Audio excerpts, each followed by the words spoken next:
a teenage film snob, baby. I was a teenage film snob, baby. Welcome to Oz Teenage Film Snob. I'm James Chalmers, your friendly neighbourhood film snob, and I'm recording once again from the treadmill, as you've come to, I guess, get familiar with. I've done two of them.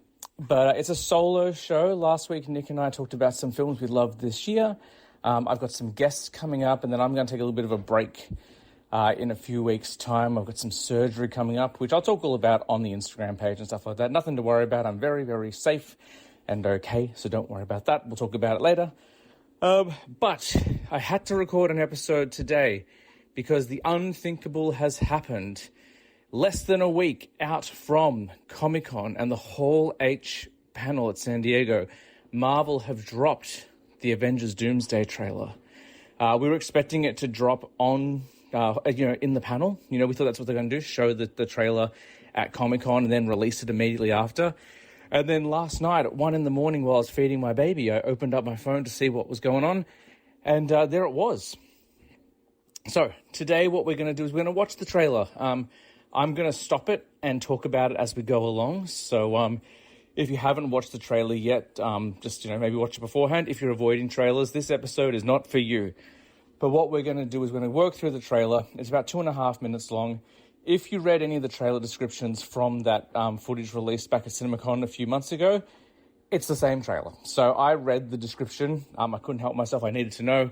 I watched Koy Jondro's kind of breakdown of it, and it's exactly the same. But with each watch, I get more and more excited. So we're going to break down this trailer in a second. I'm using the trailer on the Marvel Entertainment YouTube channel. I've watched it 3 times this morning. So I watched it once on my phone at 1 a.m. when I was still sleepy. I watched it once before taking my daughter to school. And then after I dropped her off, I watched it 2 more times. So those last 3 times have been on my TV. And obviously, it makes a huge difference on a big screen. So that really helps. I'm going to watch it with no volume. So that way, you can hear me talking to my commentary. But if you haven't watched it again, watch it full volume first. You get to hear Robert Downey Jr.'s accent as Dr. Doom. He narrates the first part.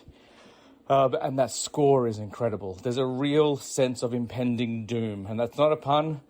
It just feels dark, even darker than the Infinity War trailer. So I'm going to hit play and we're going to watch. But as I said, I'm going to pause it every single time when I want to speak about something, because there's lots in this trailer.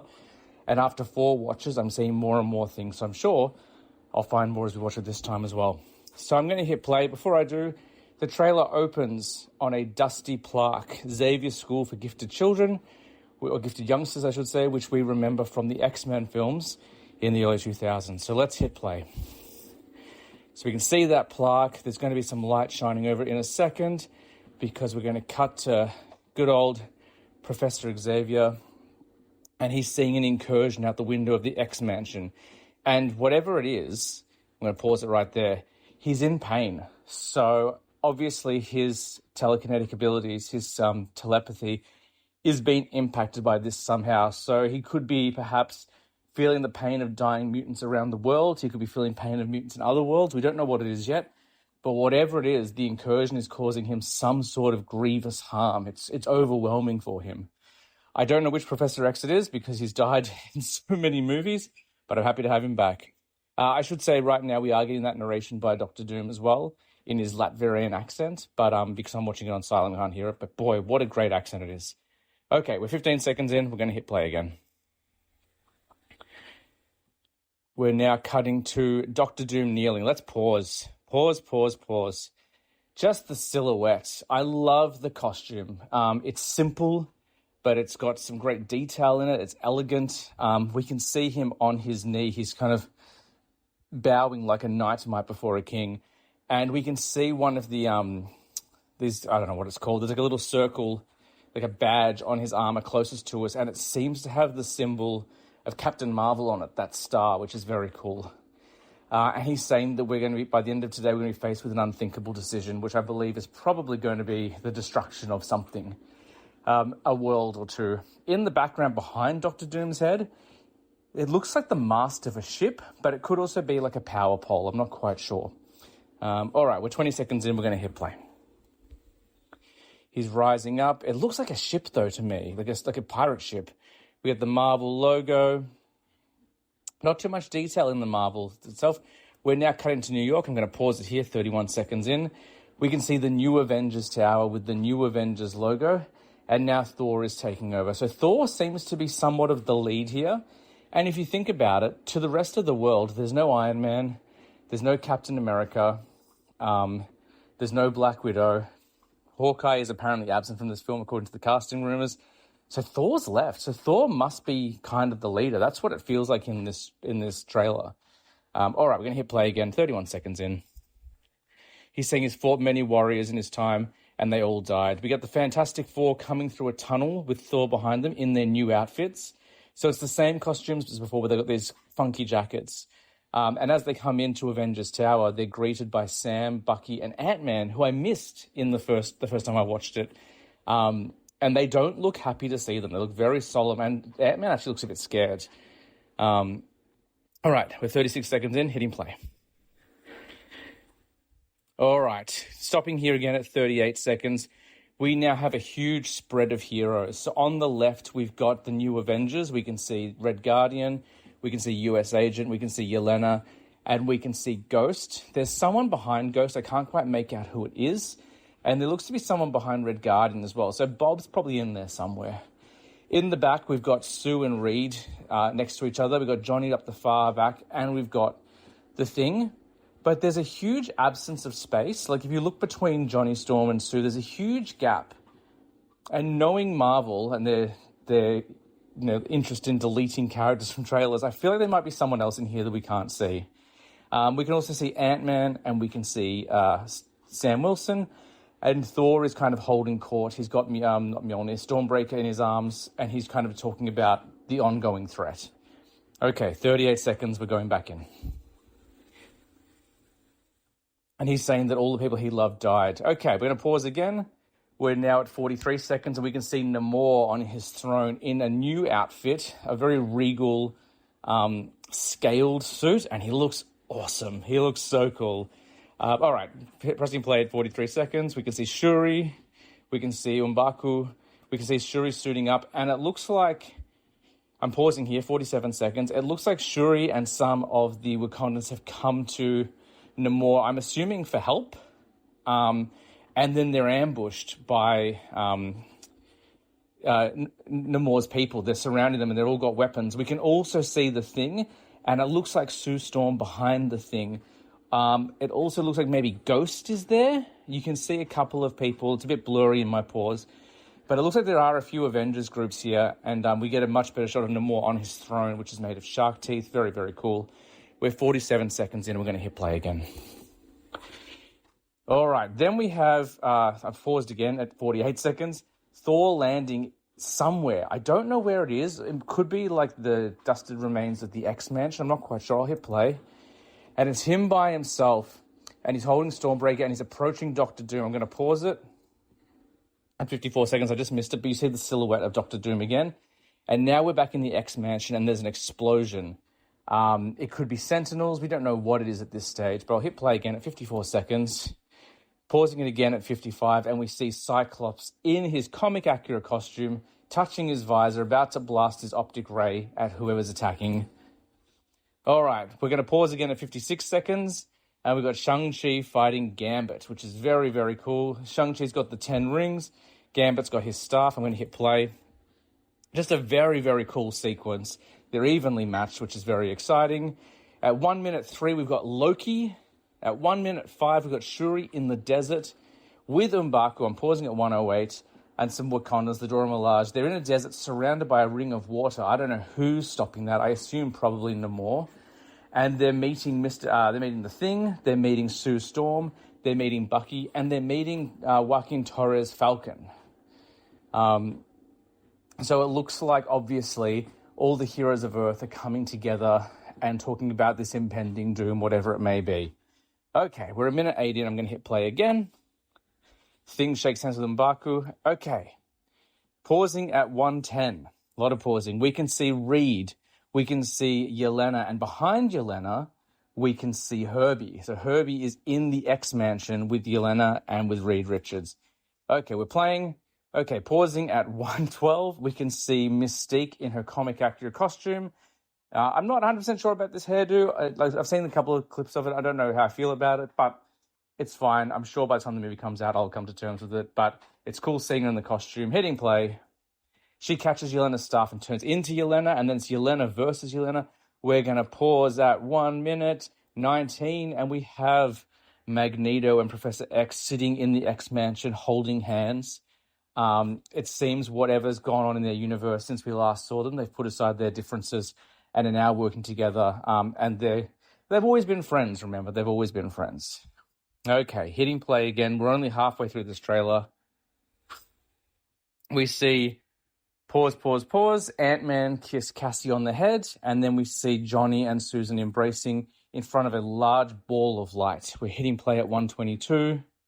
Pausing again at 1:23. Sue is now also in front of that wall of water, hitting play. She nods to Shuri. Shuri does the Wakanda Forever symbol. We have Sam and one of the members of the Fantastic Four about to fight Gambit. Pausing at 1:29. We have Cyclops in the image that we've all seen numerous times of him using his optic blast into the sky. But if you look behind him, there are two large sets of legs. On the left-hand side, we can see feet. On the right-hand side, we can see more. My guess is Sentinels. That's what I'm thinking. Sentinels at the X-Mansion.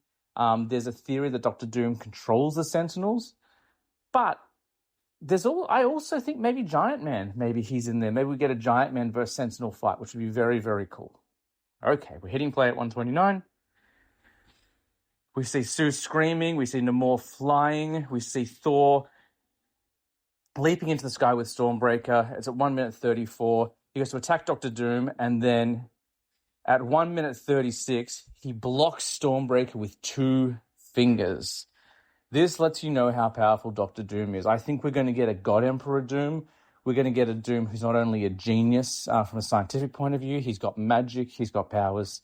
And Thor isn't that surprised. He looks determined, but he's faced Thanos, so he's not surprised by this sort of power anymore. Hit and play at 1:37. We see Doom's eyes. We see Thor screaming. And then now, at 1:40 onwards, we can see a shadowy figure. We see Thor in the spaceship. I actually don't know whose spaceship it is. I think it might be the Fantastic Four spaceship. He says it's not possible. And then we get the reveal of a hand summoning Mjolnir. And of course, it's Steve Rogers, which we all knew he was coming back. But it is nice to see him on the screen. And then, of course, that's it. That's the end of the trailer. We get some lovely credits. We get the big Avengers theme, and it's got a darker tone to it again. There's also behind Steve Rogers, we do have like a blurry figure, and there's a lot of people wondering whether it's Iron Man. And I don't know whether it's Iron Man in that scene, but I tend to think that Iron Man is going to be back. I think the casting of Robert Downey Jr. as Doom is serious, and he is Doctor Doom. But part of me is now wondering whether they cast him as Doctor Doom because he's coming back as Iron Man as well. And that would be a huge twist and a huge spoiler. And someone would definitely leak Robert Downey Jr. being on set. So if he's cast as Doctor Doom, we're all expecting to see him. But what if he was cast as Doctor Doom so they could also bring him back as Iron Man? I don't know. I could be, pissing in the wind here. But I think that would be kind of an interesting turn of events. So that is the Avengers Doomsday trailer. There's so much in there. There's Sentinels and Herbie and heroes and villains and Doctor Doom. We only got a glimpse of him, but he looks amazing. His voice sounds great.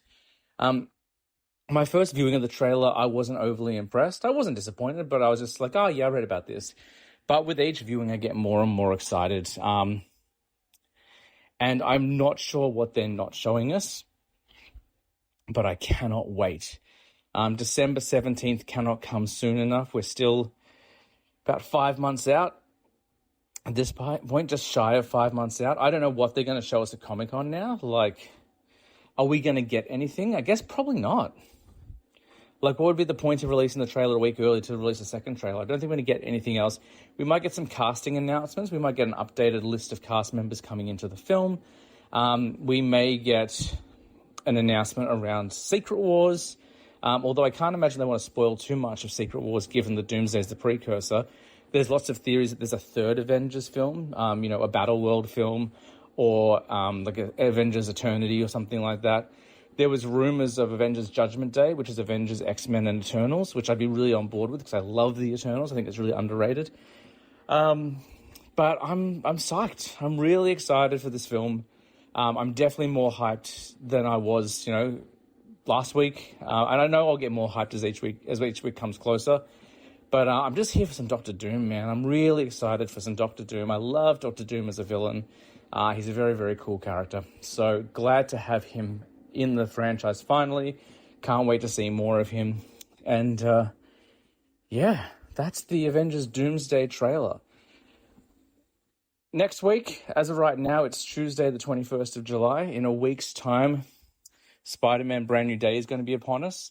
And then we'll probably have a little bit more information around Doomsday. Apparently, the post-credit sequence is meant to set up Doomsday. I don't know if that's true, but I'm here for it. We might get an explanation as to where Spidey and Hulk are in the events of Doomsday. Maybe we'll get some Punisher action heading into Doomsday. I don't know. But I dig that trailer quite a bit. I think it's really well made. I think it does exactly what it needs to do. It teases without giving away too much. In fact, it told us everything we already knew before going in, but now we just get to see it. And there's just so much fun about seeing the X universe and the Fantastic Four and the Avengers coming together. Yeah, I'm very, very excited. I don't know if we talked about this in recent episodes, but they also announced the runtime as 2 hours 45. I saw some backlash against that, but Infinity War was 2.5 hours long and did exactly what it needed to do. This feels like it's going to be Doom's story, just like how Infinity War was Thanos' story. And I trust the Russos. There's nothing in there that causes me any concern. I think it looks really good. And I just cannot wait for Doomsday. So that's it. Next week, I'm not sure what next week's episode is going to be. I want to catch up with Nick again and talk about some films that we've enjoyed this year so far. So I'm sure at some point we'll do that. I've got some guests coming up. I've got some appearances coming up, and then I'm going to take a bit of a break. As I said, I've got some surgery. I'll talk more about that over on Instagram as the days get closer. Nothing to worry about. It's elective. So that's all good. I'm in no danger. And the weight loss stuff is going well as well. So anyway, that's going to do it for this very short episode, but I had to get my thoughts out about Doomsday while it's still fresh in my mind. Let me know what you think about it. Reach out on Instagram, or you can just comment on the episode, and we'll be back soon. Thanks for listening, and I'll talk to you next week.